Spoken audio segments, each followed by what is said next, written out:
I better get filled up before we start. Well, this is it. This is the Volador 2.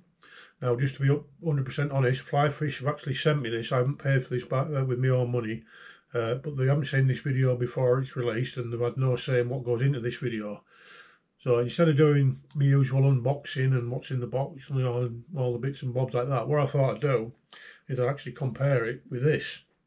Now, this is the Volador V1. Now, I've been flying this for a good few months. It's actually a really good frame. I really do like it. I've got a video on this frame. I'll put a link up there and in the video description if you want to check that out. But yeah, so what I thought I'd do is actually go through some of the differences between the V1 and the V2. So, right, let's get down to the bench and we'll have a look.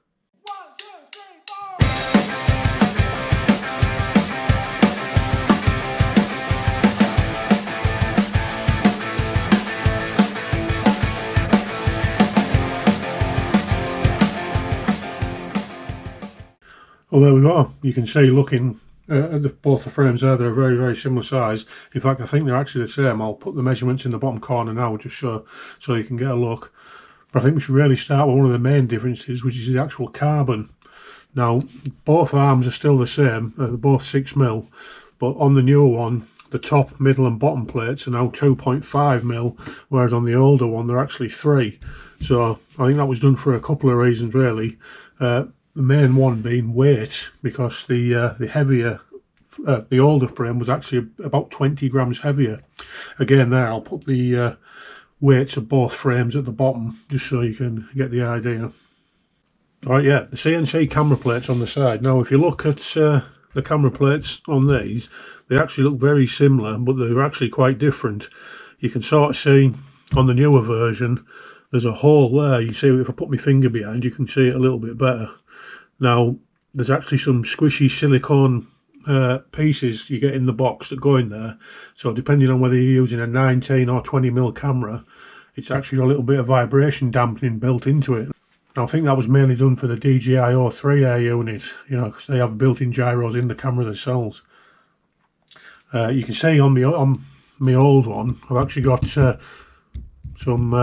Grip style padding on the top, because the Flyfish sticker that you get with them didn't last 5 minutes. It come off within the first couple of batteries. So I've actually changed that design of that slightly. It's actually a lot stickier, and it feels a lot grippier and all.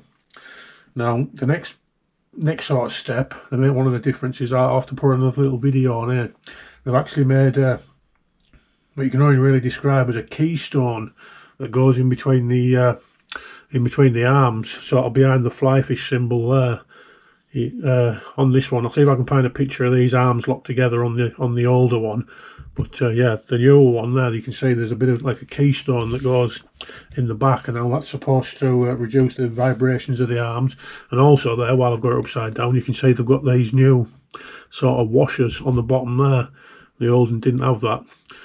Now, that's mainly because when you're scraping across the floor, you know, you're going to wear them screw heads down really quickly, whereas these new washers give it a little bit more protection so you don't flatten your screw heads off. Speaking of the battery pad, I forgot to mention that one. You see how on the older style, the screws are actually propped up slightly, so if you had a bad crash and your battery sort of presses into that, you can get a bit of damage on your battery, whereas the newer one has 2 countersunk screws. So, you know, if your battery just for whatever reason gets hit down onto that, you know, it's nice and flat, it's not going to cause any damage.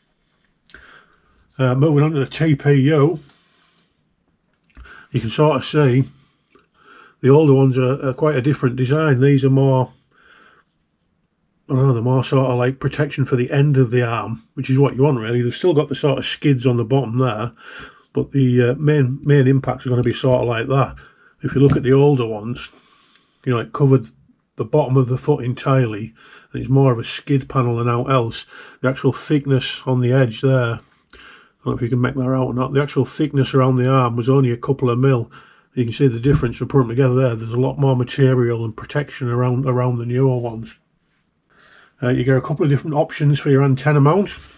The older one there, you can see I've got the Flyfish RC antenna sticking out of that black print there, with the little Immortal T antenna mount as well. Now it's very similar to the one I've got on. I'm going to put another Vista on this. You can see the same mounts there and the same block, but you actually get another piece in the kit.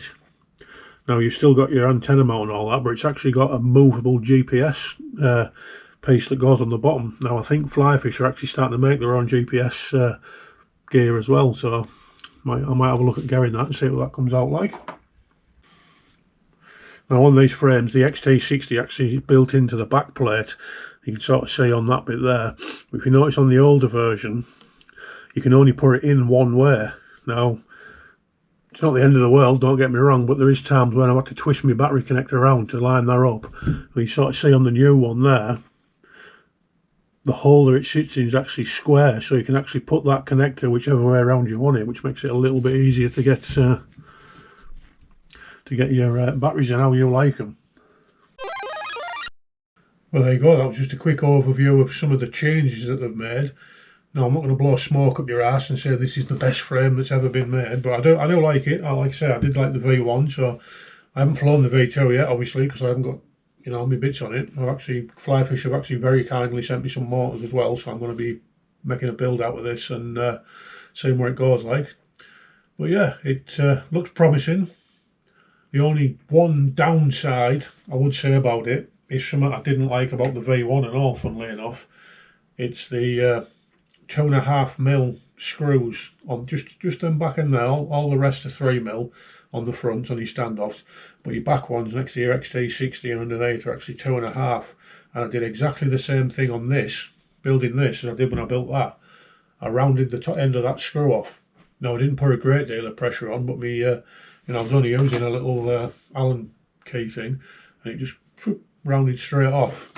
I managed to get it out and unscrew the standoff from it and push it out, but it's not ideal. Why they can't all be 3mm, I don't know. Whether it's a room thing or what. Surely there's enough room with that little tail bit on there just to move the standoffs out slightly and get a 3mm screw in there.